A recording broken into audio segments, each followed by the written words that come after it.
like to stress that the Western political elite and a lot of the Western culture is at war with itself, at war with its own tradition.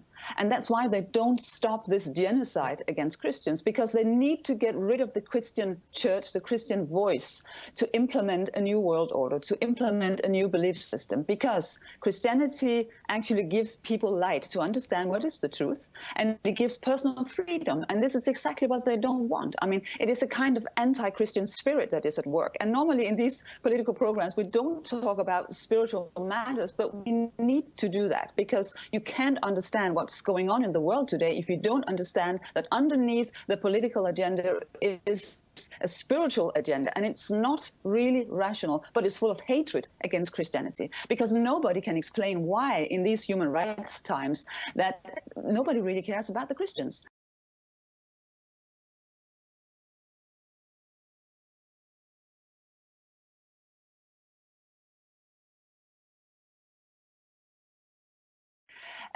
I think you can say that secularism has seen Christianity as its enemy for a long time.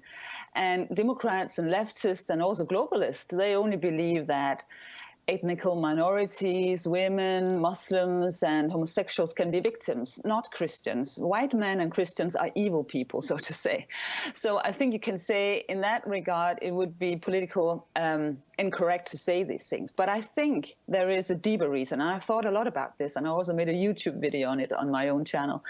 And I think there's a spiritual reason for this. I think globalists, they actually, and that's not something we talk about a lot in the political commentaries, but I think that they have a sort of, dark side, and it means that they have a kind of hatred against Christianity, because what globalism really wants is to turn over the Christian world order and implement a new belief system. And they have to get rid of Christianity for this, to carry out this plan. And I think that's why they don't do anything to stop persecutions of Christians. And I think I actually think it's right to say that there is a kind of demonic element in it, because it's really not rational, because we have so many human rights movements, and it's really a mystery why nobody or everybody is really silent about Christians. Well, the Foreign Office indicates that Christians are the most persecuted religious group around the world. Its interim findings suggest that Christianity could be wiped out in parts of the Middle East. The British Foreign Secretary, Jeremy Hunt, said political correctness had prevented proper discussion of the subject. Well, with me now is Ryan Christopher from the campaigning group Alliance Defending Freedom International. Welcome to you. Thanks very much for being with us. Now, yours is a Christian organisation. What do you make of this report? Presumably you're not surprised by its findings. Not at all, Samantha. Thank you for having me. We welcome this report, as do many of us, and it's a great first step by the government in recognising that this has been a neglected issue in the press, by government departments, politically, over the last many years, in fact.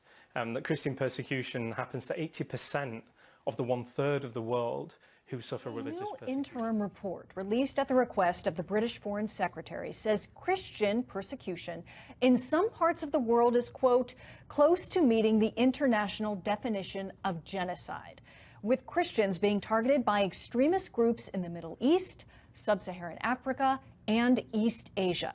For more on this, we bring in the president of the Iraqi Christian Relief Council and senior fellow of the Philos Project, Juliana Taimoorazy. Juliana, thank you for joining us tonight. Thank you for having me on, Molly.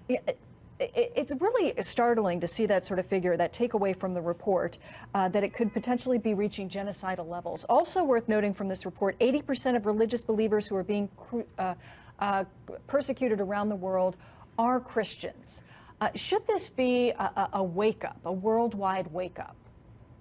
Absolutely. There has been a genocide that is already underway. Open Doors report, 1 out of 9 Christians, Molly, across the world are being persecuted today. And of course, this causes not just potentially death, as we're talking about genocide, but also people being pushed out of their homelands, and the religion, where it perhaps had a stronghold, being forced out of areas where Christians lived.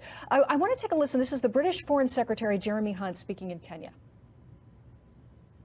Around 250 million Christians being persecuted, 3,000 losing their lives last year alone, and that's increasing.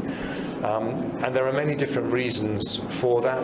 Religious conservatism, politicians playing on people's religious prejudices, state-sponsored oppression, terrorism.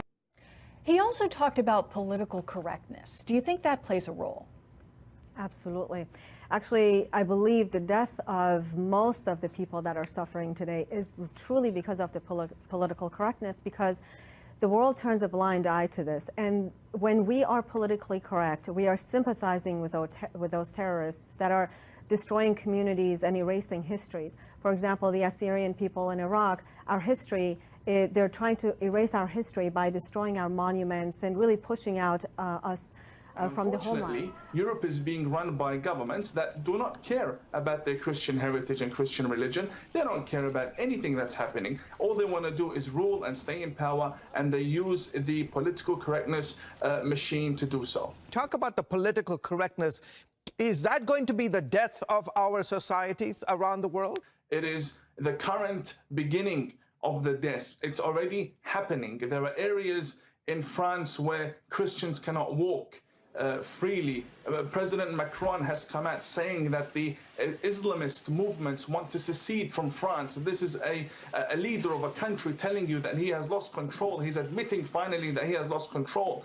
There are serious agendas being played in that region. Look, I am a Muslim, but I cannot live in an Islamist theocracy. I can live in a Christian government based on their constitution, because that is where peace lies. I can't live in a place where ISIS rules the area. That's no Muslim with a brain that works would want to live under ISIS, right? And when we come to the West trying to warn the governments and intelligence agencies about what is happening, about the people we fled from, we have this new political correctness agenda that tells us, oh, we're the racists, we're the ones who are traitors, and the extremist needs to be understood and embraced, and, you know, they have a point, let's listen to them. And sooner or later, they're in parliament, they're in government, and there you go in America, you have Ilhan Omar and Rashida Tlaib changing the narrative in Washington that is now affecting the whole, influencing and affecting the narrative around the world, attacking Jews, attacking Christians, and this is just the beginning. So if Christians don't wake up, Christian leaders don't wake up, then we Muslims who fled from extremists can't help you anymore. We tried warning you. It's globally.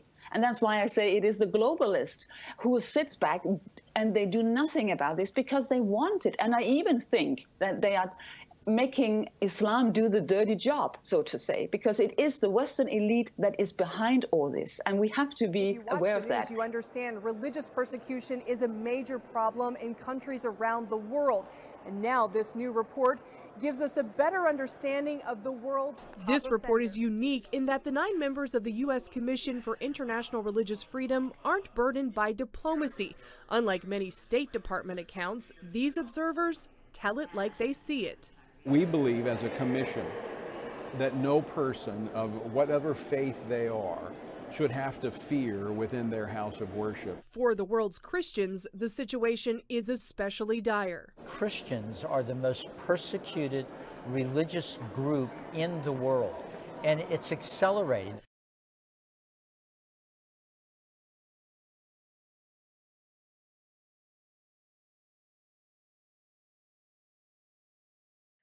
It is a spiritual thing here, and I know it's very disturbing or not usual for people who are watching, for political programs to deal with spirituality, but it is a spiritual problem. It is a spiritual war more than it is a political struggle, and I think Europe is losing it because we have lost the faith, and our governments is even against a Christian world order. They want to implement some kind of globalist world order, which is an anti-Christian society. We already see it, the breakdown of nations, same-sex marriages, the attack on the traditional family, things like that, gender. So everything that belongs to the Christian world order is being broken down, and Islam is going to take over. But Ibn, but you make the most important point, is that if Christians are not going to defend their own faith, then who will, Ibn? Yeah, but we are so spoiled. We're used to that.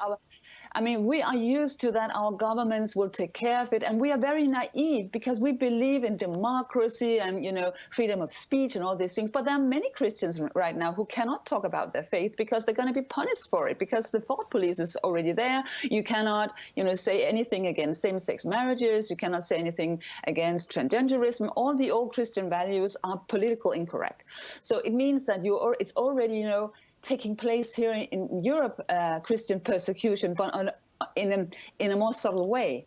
And Christians really have to wake up and see that Christians, at least in the Western part of the world, really need to be able to be warriors, to fight, and also be ready to die for the faith. I mean, that's how the Christian faith spread in the Roman Empire. It was because Christians would stand up for their beliefs and they would be ready to die. We're very spoiled. We're not ready to die for anything. We just want the welfare state to take care of it, and, you know, everything is just all right. But we need to learn that time is changing. And we cannot depend on our governments to protect our churches and our faith. So